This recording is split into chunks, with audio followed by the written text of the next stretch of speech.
Hey, everybody. So if you have been hanging out with us for the last couple seasons of the podcast, you probably remember us mentioning Flaututi in our past episodes. Our friend Molly Sharp, who incidentally was also a guest in season 1, started Flaututi to share her awesome duet arrangements of standard viola rep, which are great for teaching, and it has now grown into a wide-ranging catalog of one-of-a-kind resources for violists and beyond. Steph, do you remember when we played one of the duets from a holiday bundle together? Yes, it's one of my most cherished holiday memories. Aww. But actually, one of my favorites is something that all string instrumentalists would love. It's called Making Double Stops Ring, a guided exploration of just intonation. And Molly actually shared the viola version with us last year, and I am not exaggerating when I say that it completely changed the way I think about intonation. No one has ever explained it to me like this before. I think that we all realize on some level that a B in all situations is not the same, but why? Yeah. Have you ever had that classic argument in a string quartet setting when you're trying to tune a chord and maybe we're playing that B and we're being told, no, it needs to go lower. No, it needs to go higher. It needs to go here. Wouldn't it be amazing to save all those hours for our string quartet students with no debate? We just know where it's supposed to go. Everyone agrees because there's only one way. Right. You can just gift them copies of this book. Yeah, exactly. Nothing personal. Just here's a book about intonation. Well, Molly has made it easy for all of us to play in tune. So whether you play viola, violin, cello, or bass, there's a version for you. You can find this pragmatic book, viola duet arrangements of classic viola repertoire, and so much more at vlatutti.com under Marketplace, or look in this episode's show notes.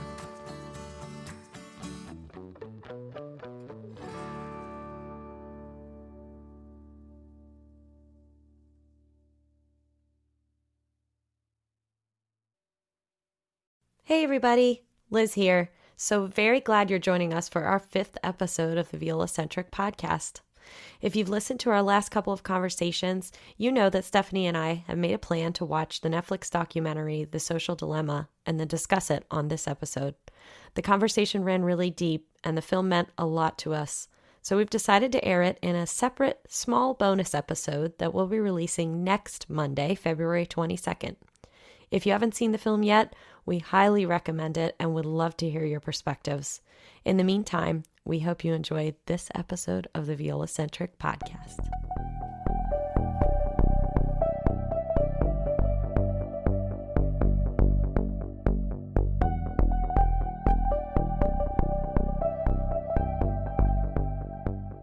I love accents. Me too. I love accents from Spain. Me too. French accents, obviously Italian. Mm-hmm.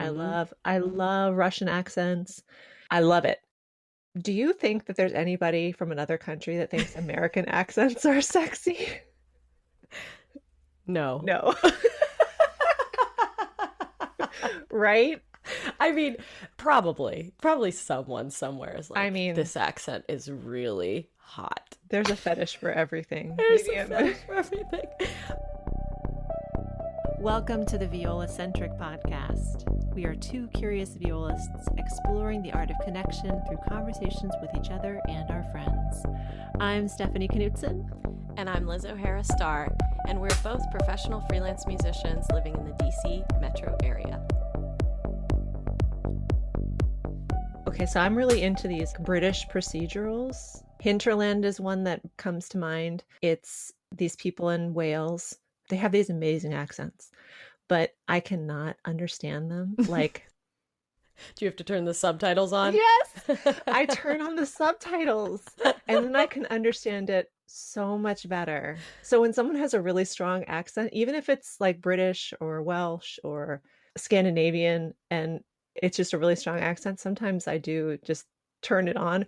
Or sometimes people, they have different slang and different colloquialisms that we don't use here. Yeah. And so I would never, ever have caught it if I didn't put on the subtitles. You're like, what is this word? Not familiar with that version of English, but yeah, I think the subtitle thing has become very common, right? But we have this debate in my family about this. My parents have really gotten into having subtitles on like almost everything they watch, unless it's really American. So my sister likes to turn the subtitles on too. But her husband, we were visiting when my baby nephew was just about 2 months old, was when we met him. And we were up there visiting and we were watching something on TV and somebody's like, can we put the subtitles on? And Ken, my brother-in-law, is like, oh, I hate the subtitles. It's so distracting. I can't watch. All I do is read. And I was like, oh my God, that's how I feel. I feel like I can't get into the story because I'm too busy reading the words, even when I don't need them, you know? Oh, yeah, I could see that. It's made me go down this like thought rabbit hole of how it's true. We all learn and process information differently, right? I wonder what the difference is between if you're someone who can have the subtitles and it's not just a total distraction from the story, or like you only use them when you need them or whatever, or like for me, it's so distracting. But I haven't watched something that I really can't understand. So I'll have to weigh in on this when I have more information. Yeah, well, I think if you watch more stuff that's made in other countries where they're speaking English, but they're not necessarily native speakers, Yeah. you might have that experience. There is this hilarious Netflix series called Norseman, and it's a bunch of Norwegian actors. They're speaking English, but some of their accents are just not quite what I'm used to. So I turn on the subtitles for that, and oh my gosh, this show. If you like Monty Python, have you ever Yes. watched Monty Python? It's kind of that kind of humor. It is, oh my gosh. Okay, so that's my recommendation for our listeners who are looking for something just to binge. There's a couple seasons. They're like 30 minutes long. Oh, awesome. I love to know that because I want to watch these things, but I don't know how to have the time to do it. But if it's 30-minute binges, my most recent binge, and I'm woefully behind, I'm only in the second season, is Schitt's Creek. It's great. Yes. It's so funny. Yes. It's so funny. I'm obsessed with Dan Levy. Like, I want him to be my best friend. Yes. And the actress who plays his sister, Alexis. Yes. I can't recall her name right now, but it's just their chemistry and interplay is so good. Yes. And Catherine O'Hara. Oh my God, gosh. everything about it. It's just hysterical. I mean, I love them all. I love them all. I know. They're endearing, right? So endearing and so funny. So many just like burst out laughing kind of moments. Oh, wait till you get to the parts where they just make you cry. I haven't officially gotten to like a real tearjerker moment yet. Oh, you will. But yeah, so Norseman, I will check that out as well. Now that I know that it's 30 minutes, I'm in. I can handle a 30-minute binge. Can handle that. Maybe turn on the subtitles. Yes, give it a try with subtitles. Yeah. That'll be a good experience for me. Or try it first without. If I can handle it. Yeah, don't feel like you are a failure if you have to turn them on. This will be an interesting thing to talk about with our listeners if they decide to watch too. I'll be curious to know, like, are you a subtitle person or are you distracted by subtitles? Yeah. It's so interesting. Speaking of viewing. Yes. Yeah. So we're going to be playing a live stream a few days from when you hear this podcast. Yay! Oh, that's right. Yeah, so our motivation for doing live streams is obviously to perform in person for a live audience, but it's also to explore new collaborations with people who we wouldn't have normally had the opportunity to perform with during our normal orchestral work, because both of us work normally in the orchestral and opera world. So we are excited to have our friend Greg Watkins, who plays upright bass, but he also plays electric bass and he plays in lots of different genres of music.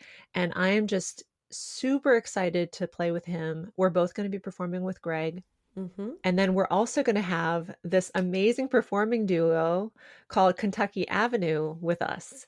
And these folks you should really check them out. Yes. I have never performed in this genre of music before, so I'm really excited to expand my horizons in this way. I'm excited too. We're going to be in a new gallery this time. We're going to be at the Fred Schneider Gallery in Arlington, Virginia.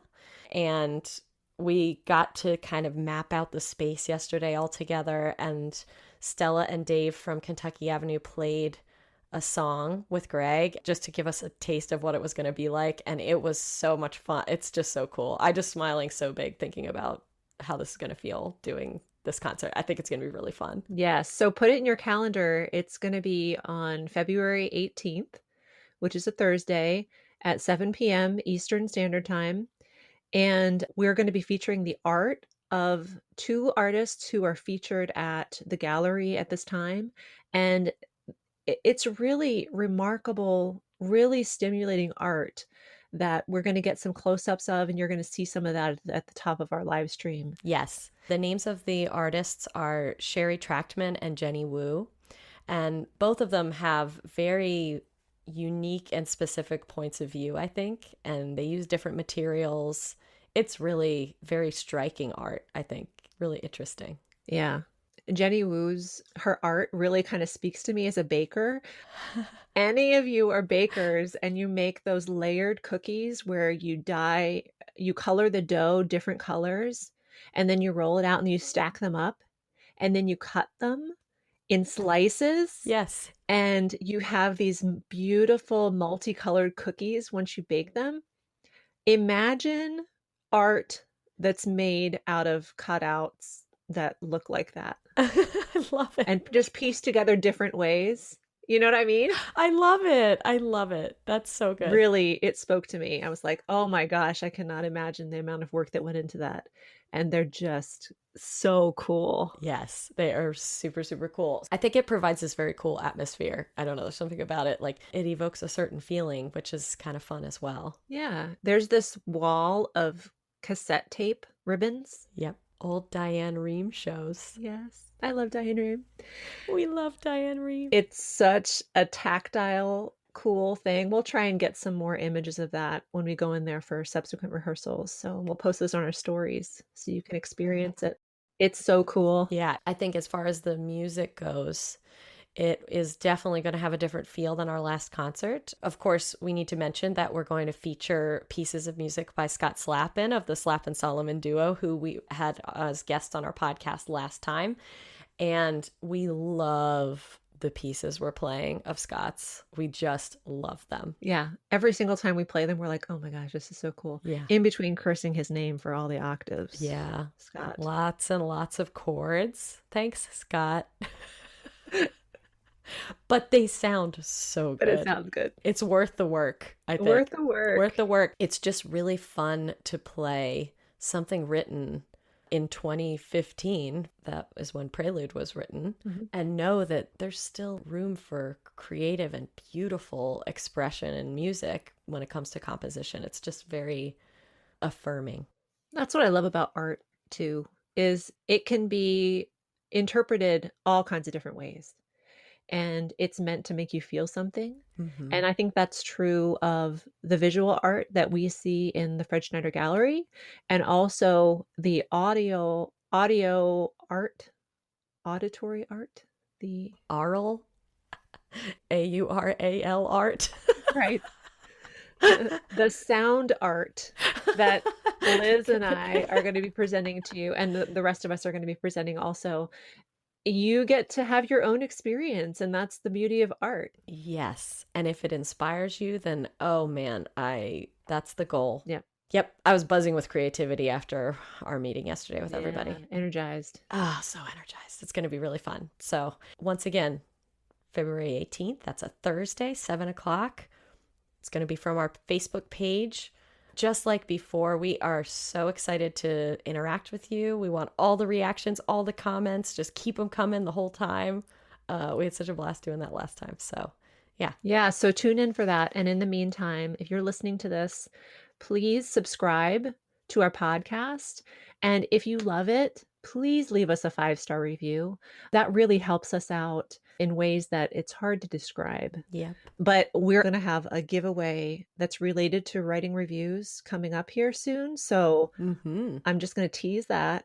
It's going to come out in our social media, and you can participate in that very, very soon. But in the meantime, please stay tuned. We're having this amazing discussion with Kentucky Avenue and Greg, and I think you're really going to enjoy it. Absolutely. Thank you so much for listening, everybody.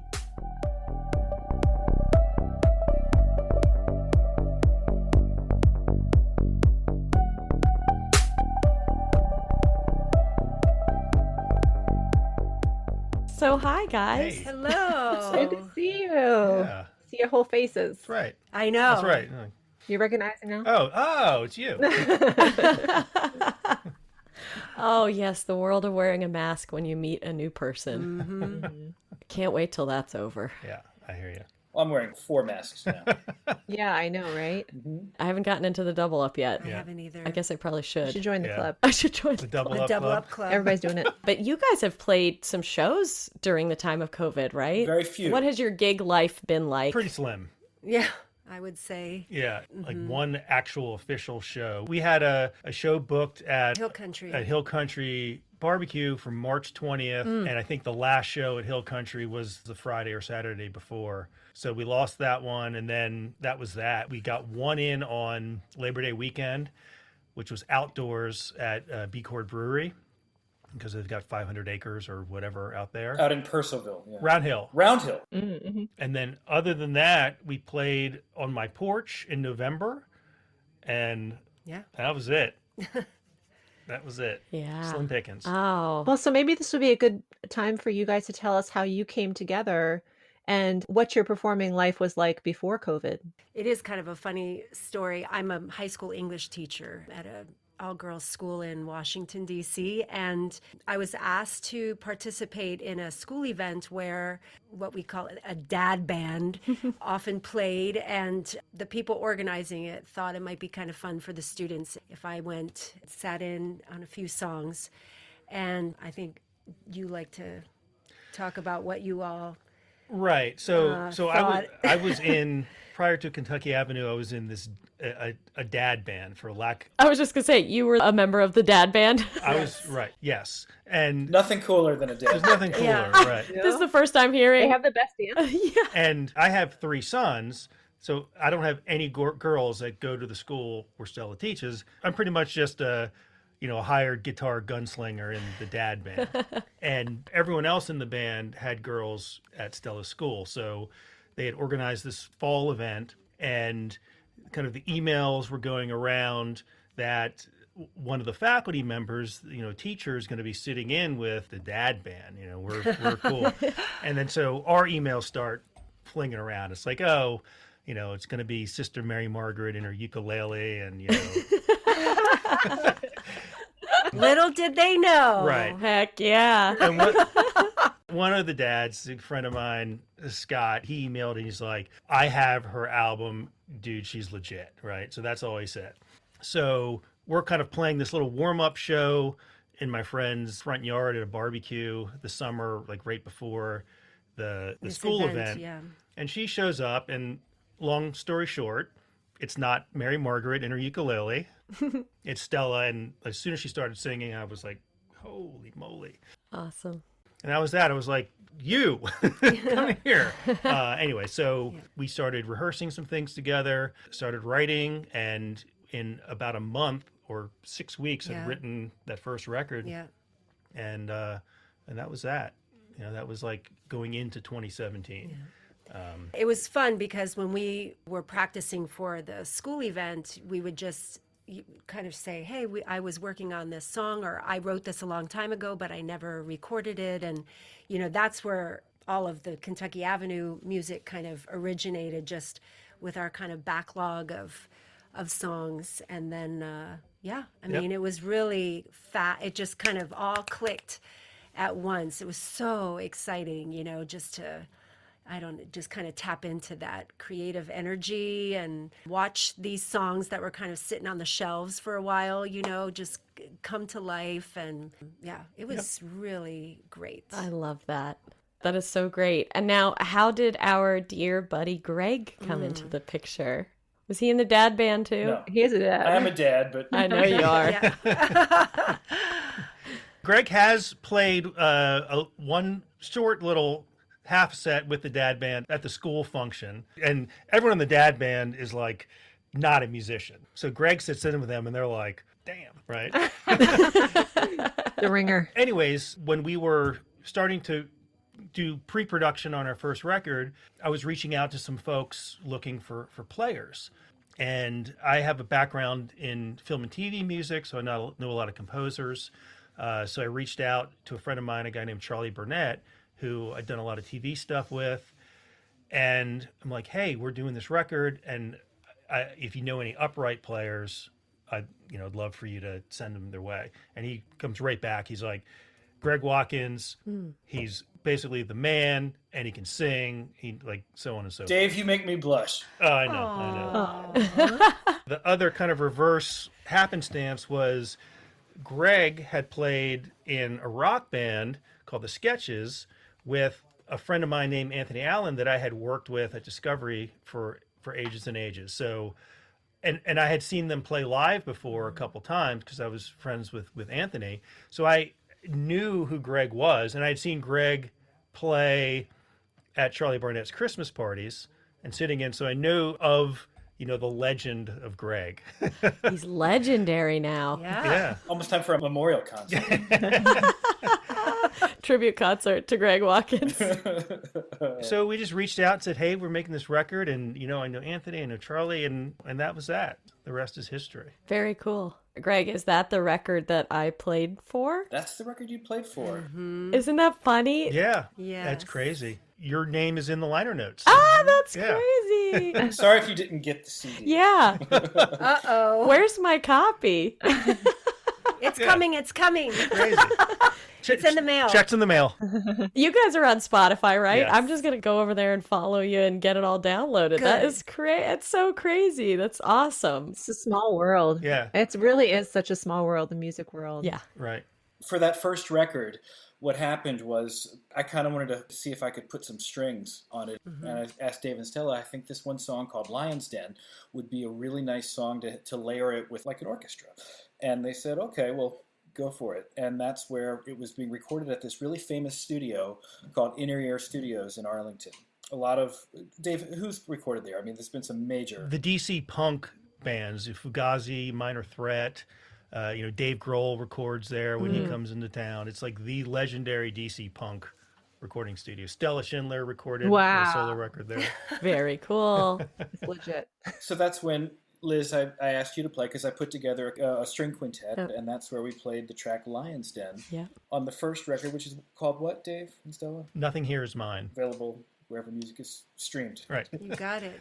Thanks, Greg. That was a great gig. Yeah. Thanks, Greg, for the gig, too. Yeah. I love getting the opportunity to do things like that. And I think sometimes when you are primarily a classical orchestral musician, you get a little pigeonholed in that way, and people don't necessarily assume that this is something you'd be interested in doing. I'm always up for it.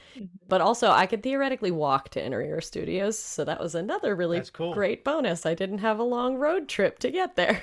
Those gigs are few and far between. The ones that That's right. you could actually, you can't turn down ones that you can walk to. No, you can't. You can't turn those down. Right. But yeah, we love to do stuff outside of the classical realm. And in fact, some of my favorite gigs are with the American Pops with Liz, and Greg is in the rhythm section there. And we do a whole bunch of just kind of out of the box concerts and productions. And that's just, it's like a breath of fresh air for us. It's cool. It's so fun. It's just so fun. Right. Yesterday, after you guys came in, there was this really fun energy shift that occurred. And then when you played a little bit for us, it was so great to hear you. First of all, you sound awesome, and we're so excited to collaborate with you. But like, my energy was like through the roof when I left. And creativity in music is something that Stephanie and I have been talking a lot about since we started Viola Centric. So it's just another layer of why it's exciting that you were available and wanted to join us on this. Right back at Yeah, you. right. Seriously. We love thinking outside of the box on that stuff too. And, thinking about like that Lion's Den session and how much that brings to the table and just changes the music in just cool ways. And I was telling this to the songwriter, Michael, that I had met with before this, talking about Greg and what his symphonic playing brings to our Americana music. Like we'll be playing Folsom Prison Blues, and then it'll start bowing shit over top of that. And you're like, whoa, like this is freaking cool. It just elevates the music and creates something unique. Yeah, I've always felt that with classical music, Americana, and jazz, they're really both sides of the same coin. And so they lend themselves very easily to this, I guess you call it crossover or hybrid. But really, it's all kind of the same stuff to me. Huh. But that's my unsophisticated bass ear. I'm like, okay, G, D, Right. Right. back to G. Like Yeah. every bass line in every type of music is the same. pretty much. That's not true. Right. You had to go to school for that for 4 years? I needed the school. I was put in remedial theory. No, I'm serious. They even called it remedial theory. It's so 1995. Remedial anything.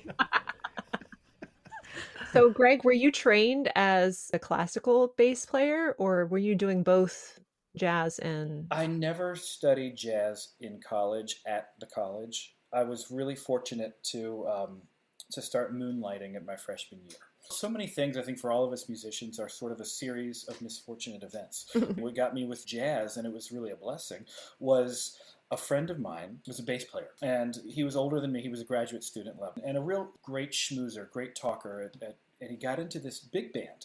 And he was a classical player, but they let him sit in with this big band. And I say, okay, come play with us. Well, he called me, and this is a little weird because he called me and he said, Greg, I don't know what I'm doing.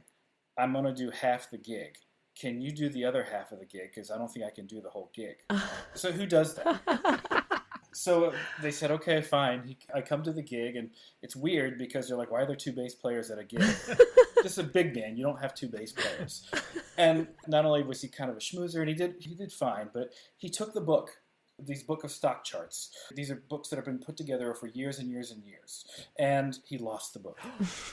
So they fired him and hired me. I had done some jazz on guitar and some rock things in high school and that, but this was my first time playing any jazz with real folks. And these are some of the best jazz players on the planet, in my view. There's some of these people from the military bands. I mean, Washington, D.C., when you talk about jazz players, I think the people, especially in the military bands, are some of the best in the world. Mm-hmm. Absolutely. And they all play with a lot of these big bands. So here I get this, even better than a college in some ways, I get to literally thrown into the lion's den. Way to bring it back. See what I did there, Stella? I know, that was good. That's called a callback. With these amazing players. And that's where I sort of cut my teeth in the jazz world, actually just having to do it on a gig. So that's where it started with me, and jazz and forays into rock. So that's where I was fortunate enough to get a lot of experience in college actually working. It was hard to actually play gigs and do the college thing at the same time, which is why I didn't do great in college. But I was there doing what I wanted to do, which was learn to play. Yeah. So that was my experience. You must have passed remedial theory too. I think they passed me, but I know my key signatures. You know enough to do some pretty great arranging and transcribing and Oh, thanks. Yeah. Trying my best. One of the things that I love to do is write orchestra for pop. And, when you play on people's sessions or write strings or a full symphony for a band is one of the things I really love to do the most. My rock group, The Sketches, before we didn't disband, we just haven't been playing a lot. I did a full orchestral record with The Sketches. So every song on the whole record had a full symphony on it. Going to figure out how to release that record someday. Cool. I love it. Well, this morning, if I may, Totally. I was listening to the unreleased record of Kentucky Avenue, Ballad of the Past. And Dave, I'm not sure when it's going to be fully released. There's going to be another single next Friday. Enough is coming out on the 12th. Cool. And then we may do one single springish, and then the whole thing probably early summer. I'm privy to have all the tracks because I need to play it. But one of the things that we actually recorded some of this as the pandemic was in its heyday. I think the last day of the session was March 18th or 16th or something like that. Something like that. Yeah. Yeah. Right before lockdown. The day that this was done, I was actually worried that I wasn't going to be able to get out of Maryland. I was a little bit afraid, because things were going haywire at the time. We didn't know exactly what was happening or how things were going to lock down. And I was thinking, I remember this because we were going to have a little dinner break. And if anyone knows me, I'm kind of a high anxiety worrier. No. A little bit. And I thought, they're going to shut down the Capitol Beltway. Because you said, let's have a dinner break. And I said, hey, guys, could we please just finish my tracking so I can go home? Right. Just go. And I think Eugene was the last song that we recorded before I went home. And I can hear on the bass line, I'm pushing, and I'm pushing, and I'm pushing. Yeah. And it works for the song. I don't think I'm rushing the bass line. But I think there's a sense of urgency in the playing. Right. That's a really deep story. If you let yourself go down that road and think about it, Yeah. on our last episode, we talked with colleagues who are violists but composers. And he was mentioning, when someone's performing something, even if your intention was something entirely different with the song, whatever that performer is experiencing in the moment is going to come out in the music. And there's actually nothing you could do about that. Right. Even if you were aware, Greg, that anxiety was creating this sense of urgency in the sound, what would it have been like to try to like rein that in? I mean, you're just going through that experience in that time, and to have like a time capsule moment in music of like, this is how this felt, guys, like getting shut down. This is kind of how this felt. Like that's interesting. And often in recording scenarios, that's where the magic happens. And that's why everything is different. And I was listening to something to Rick Rubin's podcast, Broken Record. Broken Record. Yeah. And he had Dave Cobb on, who's like the top Nashville guy who does like Chris Stapleton and Brandi Carlile. And they're just talking like, how come the demo is always better than the record? It's because it was one take and it was just a moment in time. And maybe there was something about that moment in time that was just special. I love that idea too, because when you listen to a record and you listen to it over and over and over again, you kind of lose the concept that it was just a snapshot in time. Right. That was one performance. Right. So live music is so much more dynamic than that. Yeah. Because you could hear it like 5 different live shows and it would be different every single time. The best example of this I can think of is, you guys know Counting Crows? You've listened to their records, right? And we all get the idea of how, Long December, how that goes. Right. And then you hear a live recording and it's completely different. He does a completely different melody every single time that it comes back. And it can be frustrating for some listeners because you want to sing along, right? You want to do the melodies that you remember from the record. And he's just doing something completely different because it's a performance. And he clearly feels that every different show is a different facet of whatever he's going through that day. Or that's what I just love about live performance, is that you can listen to, like I said, 5 different ones and everyone will be different in some way. And it's a reflection of what the performer is going through. Right. Can I just say thank you for referencing the Counting Crows, because I love the Counting Crows and I haven't thought about them in maybe like 3 years.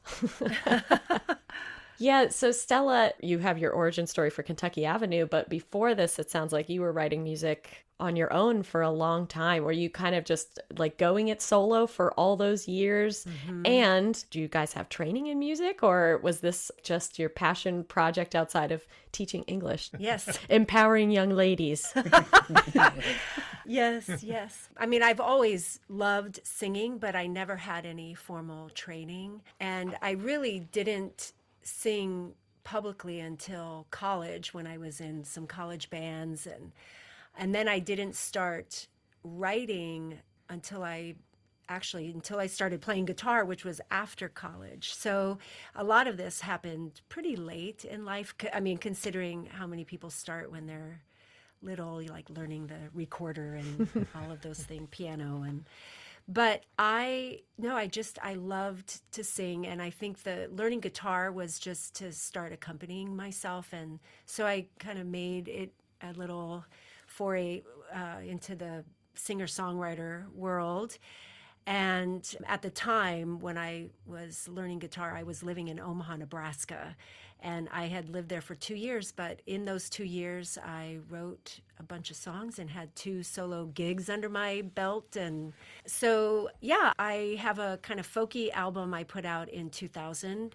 And then I have an album that was recorded at Inner Ear with a lot of the musicians who were in kind of that punk rock field and graciously worked with me on this second record, which I put out in 2008. Cool. Yes. So, but then between 2008 and 2017, I mean, I had been performing solo and maybe with, accompanied by a drummer or another guitarist in those years. But really, one summer I decided to take a summer off, and it turned out to be like 7 years. Yeah. And I would play for my students, or I would sort of just dabble in it myself. But it really wasn't until the dad band scenario that I really got yanked back into the music world. And honestly, what a joy to just be back in the midst of it. And Now I'm blushing. and now Dave's blushing. But no formal training along the way, just a lot of listening to others and learning as much as I could wherever I could. I'm like inspired and also envious by that musical journey, because what it means is that you didn't have the training to dictate where you went with it. I don't casually listen to classical music. That's just not something I do. But I was trained in classical music and I love it. And I love to perform it. I love to learn it. There's no question it's a huge part of my life. But I have always felt this like desire to have, I just didn't think I could be creative on my own. I didn't think I could create my own music. I didn't think it was a thing I was capable of doing. Now I'm starting to feel a little differently. And so I hear that story and I think, oh, that's just so cool, because you just had the freedom. It was just like you had stuff coming out of you and you found ways to express that. And the right things have found you at the right times, it seems. And so it's just very exciting. And whatever you feel inspires you for your creative process, like I am geeking out a little just like hearing about that. Yeah, it's a little bit of a blessing and a curse not having the formal training, because there is a way, when I started playing guitar, what I could do vocally was a lot more than what I could do on the guitar. And yet, I was using my guitar to accompany me. So I put a lot of stock in my lyrics instead of doing a lot vocally. I mean, the melodies were there. And this is why I think it's been so good to work with other musicians. And obviously there's a lot of give and take and some compromising that gets done, which is actually really rich. But I think that since I've been in Kentucky Avenue, I've been able to use my voice in a way that I would never have been able to do or even think to do just writing my own songs. So that is something I've just been so grateful for. Yeah. So thanks, Dave. Yeah. Right back and at Greg. Oh, I love that. I love it. That's speaking to the other thing that Stephanie and I are just absolutely enamored with, which is the art of collaboration and what collaborating with other creative minds can do. It's a nice change from the orchestral world. This is not to put down the orchestral world in any way. It's a great world. It's a world that the three of us have trained more than half our lives. That's right. to be a part of. But that's why it's so great to get out of that comfort zone. It's important to do, I think, at least for me it was. And I'm grateful for every opportunity that I've had to step away from just an orchestra. Yeah. Well, and Greg, too, that stepping away has meant that you're working during this time, right? Because you've been doing some outside of orchestral work. Yeah. Everything I've done has been very safe. I've turned down work that I didn't feel was safe. It's been cool. I've done yoga. I haven't been doing yoga. I've been playing music for yoga classes. Oh. That is so cool. Actually, that's one thing with the American Pops Orchestra, and that's where it ties into like what Kentucky Avenue is doing. It's all fulfilling and perpetuating the Great American Songbook, which is so vast. What they consider Great American Songbook, from everything from Irving Berlin and Cole Porter to Tina Turner and Whitney Houston to Dolly Parton and Merle Haggard. Yep. And everything in between from there. So, some of the yoga things that we've done is we even did a Dolly Parton yoga. Did you really? I love it. I can't imagine. We took 6 or 7 Dolly Parton songs and we tried to make them as yoga-esque as it could be. What exactly does that mean? Where is this album? It was live streamed. How do you yogify? What does working 9 to 5 yogified sound like? You start with maybe some long dulcet tones, and you slowly, if you're doing the stretching sort of stuff, you slowly go into. Greg is stretching right now. Yeah, you can't see him, but yeah, Greg is about to go into his downward dog. Yeah.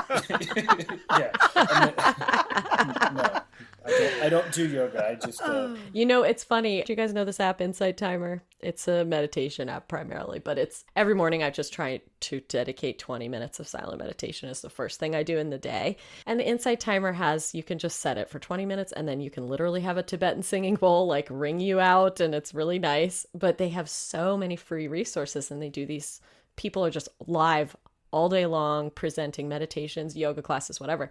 And this morning I just happened to notice there was this guy in his picture. He has a piano, and in his live every Sunday morning for an hour, he just sits there and he plays the calmest piano tunes, like just for people who want to just chill out, I guess.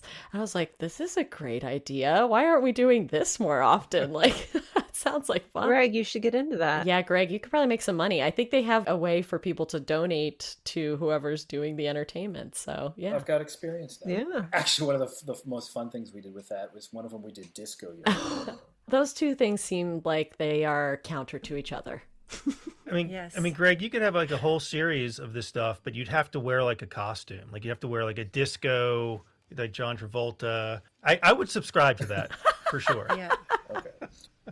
So I am wondering, because I think our listeners may wonder this too. Kentucky Avenue is not named because you're from Kentucky together, but what's the origin story behind deciding to name the band Kentucky Avenue?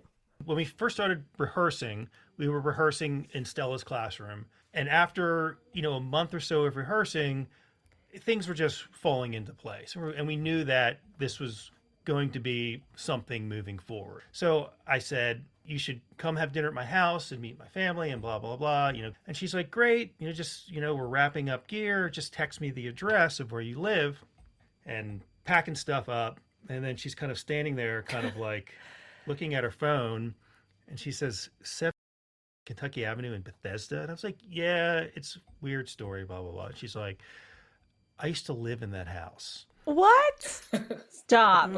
Yeah. So Stephanie, what you're doing, that's what I did. Yeah. I was like, No, he also said a few things. Right. I was like, then I said I had to move out. It was a group house at the time, and we had to move out because the owner had sold it to new people. And it turns out that those new owners were Right. Dave and Jenna. so No So yeah. almost 20 way. years ago, Dave kicked out his future bandmate. Oh my You were God. evicted. Isn't that crazy? I was evicted. You were Yeah. evicted. Yes. That is hysterical. We couldn't stop laughing. I mean, or laughing and also just reveling stunned. in like Yeah. the cosmic Yes. beauty of it all. Right, exactly. Absolutely. We're like, well, we got a name. Right. Right. know. That was it. Because we were dabbling with different names and we didn't, but that was it. It's like, yep, it's There we Kentucky go. Avenue. What are the odds? Isn't that funny? There were a lot of things like that happened. Yeah. It's cool. It's a good story. It's a really good story. That house does not exist anymore, by the way. Yeah. But the legend lives on. the legend lives on. Yes. And did you know, Liz, that I went to college with Greg's wife? No, Yeah. I did not know that. We were in orchestra together, Kimberly. They were roommates. They had a big falling out. That's not true. I can't imagine anyone having a falling out with Stephanie. Just kidding. Just kidding. Yeah, you guys attended the great James Madison University. Yeah. I didn't know your wife was a musician. My wife is an excellent cellist. Oh. It's not what she does professionally, but she's a fantastic cellist. She gets music. She loves the music. She went really far in it. But she lives a kind of, I think, beautiful existence with music, because everything that she did with the cello and with music was fun and beautiful and all about loving it. She didn't have to go through the tortures that maybe we did too. The rejection of auditions and competitions and not getting into this or not advancing at this audition for Sheboygan Symphony, something like that. So it's actually really great because one of the things we love to do most is sit outside by the fire and listen to music, and she gets it every bit as I think in some ways, a lot of ways more than me. Yeah, there's just this genuine enthusiasm for every aspect of it. I wouldn't consider myself cynical by any stretch of the imagination. I'm like grateful and appreciative of every second I have in my life to make music. But every once in a while, the irritations of what it is to do this for a living can creep in, and that just doesn't exist if it's not your profession, I guess. I don't know, though. I don't know. I think there's something to that. Mm-hmm. Dave, do you have full-time jobs outside of Kentucky Avenue, or is this pretty much what you do? I actually run a music business and do a lot of consulting. I write music for TV shows. I've been in music publishing for about 2 decades. I was at Discovery Channel for 10 years. I actually just started a new kind of music house, and I'm doing custom projects and starting an artist catalog, a score catalog, and a song catalog. After the corporate stint, I've been just kind of freelancing in the music and media space, which has been great. And things have kind of been growing organically, and, there's, some cool things going on. So it's been fun. Oh, I'm so curious about that part of the business. Well, totally. I mean, it's an interesting space, and the majority of artists that I have run into playing in the Metro DC area know nothing about this part of the world. We don't. It's true. This area is very underserved there. So I thought that the idea behind the kind of little music house I'm starting is to kind of serve this area in that space. That's kind of the plan. DC, I feel, is one of the best music towns pre-COVID for sure, and hopefully post-COVID, one of the best music towns as a consumer of music and as a musician. There are so many different levels and tiers and genres and diverse areas to go that, a lot of the quote-unquote music towns don't have.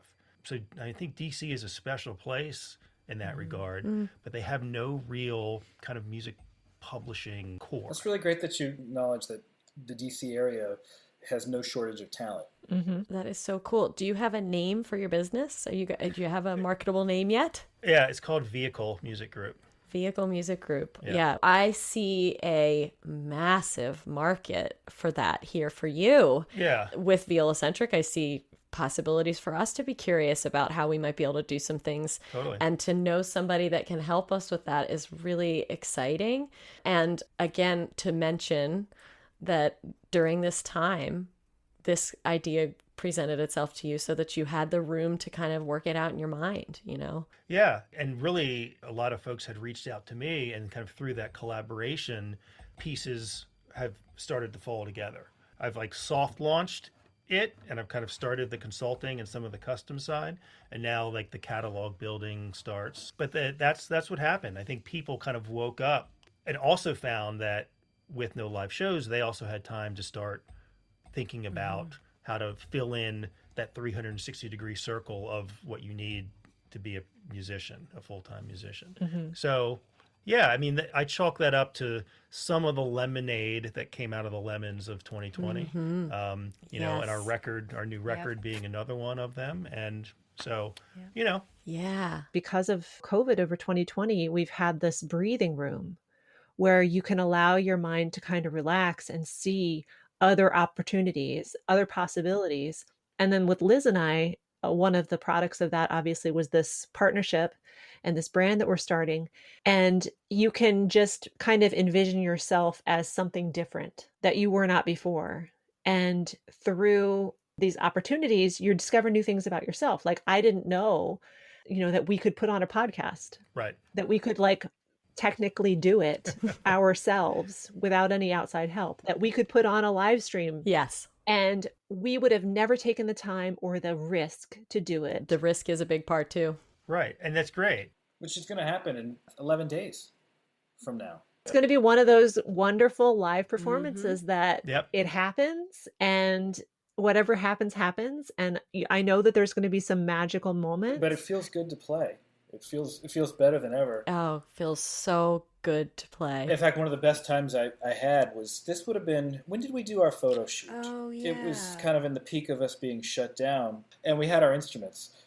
It was the coolest thing is because we hadn't done any concerts yet, and we couldn't. But we got together, and the four of us were outside in a park in D.C., and we started playing, and I think I think I might have seen dozens of windows of apartments open. Yeah. Yeah. Yeah. And people just stuck their heads out. Starving Yeah. for Starving. it. It was a really nice thing. So I'm hoping that as soon as we can, safely and all that the live performing will come back. I mean, I can't wait for it to come back. Totally. But in the meantime, you're now taking matters into your own hands. They can shut me down, but I can still do this. They can't shut me up. That's right. Ah, love that. You heard it here first, Stephanie.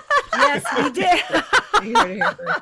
That's the next T-shirt. That's yeah. That can be the Viola-centric Kentucky Avenue like crossover T-shirt. There you go. Done. Yep. Love it. Yeah. Yeah. Yeah, we have talked about that a lot. The traditional ways we had to express ourselves gone doesn't mean that we have to stop expressing ourselves. There are ways to do it. And to Greg's point, totally agree. And I've been thinking about this when live performances do return. There's no doubt in my mind that there will be a real surge of enthusiasm for those opportunities because everyone is starving for that type of connection and to feel inspired and to see people do things that are, inspiring.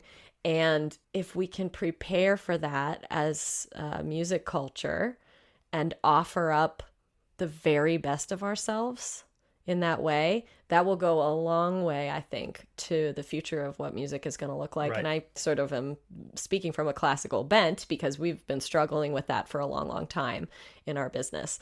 But I think that's true for everybody, just finding ways to like really enhance the experience for those people who are going to be dying for it. Right. Yeah, and I think that as a performer, one thing that I've thought about more and more since the absence of performing is that it's very easy to take for granted what your audiences are feeling. Yes. I think about this with every performance that I've ever done, and you know that somebody in your audience is probably having some sort of great catharsis by the sounds you're making. And that's an important thing. It's a really good thing, in my Yes. opinion. And yeah, I'm guilty of this. I've forgotten about the gig by the time I close the car door when I'm leaving the gig. So I got to remember that I can't think that way for a performance, that I have to think, okay, somebody in this audience, I hope, is having a really, really profound experience. Some are probably not, but the ones that are, they're the ones to take note of. Right. Mm-hmm. And certainly as music starts to come back, I think people are going to be experiencing music that way because they haven't seen live music in so long. And just to feel that air move again, Yeah. and like volume, Yeah. like that physical Yes. thing, that's people are missed. You can't get that through a live stream. You never thought you've missed a subwoofer. Right. Oh, I miss subwoofers so much. That feeling at an outdoor festival Oh yeah. is just vibrating your whole body when it comes out. Oh my Yes. God. I miss the smell of stale beer. Yes. It's great. It's just been so great to have you on here. Dave and Stella, so glad you're connected to us through our dear friend Greg now. And we're just going to have so much fun over the next couple weeks, over the next 11 days. Yeah. Aw, And beyond. and Yeah. beyond, for sure. And Yeah. Greg, thanks for being game. Oh, anytime, guys. You guys are the best. It's great. So are you, buddy. Greg, thank you for being Greg. It's not about me. Yeah. Can't wait to perform with you guys. All of you. Thank you so much for listening to the Viola-centric podcast. If you enjoy what you're hearing and would like to support us, please consider a contribution through the PayPal or Venmo links in our episode notes. Once again, I'm Liz O'Hara Starr. And I'm Stephanie Knutson. We release new episodes every other Monday, so please subscribe so you don't miss one.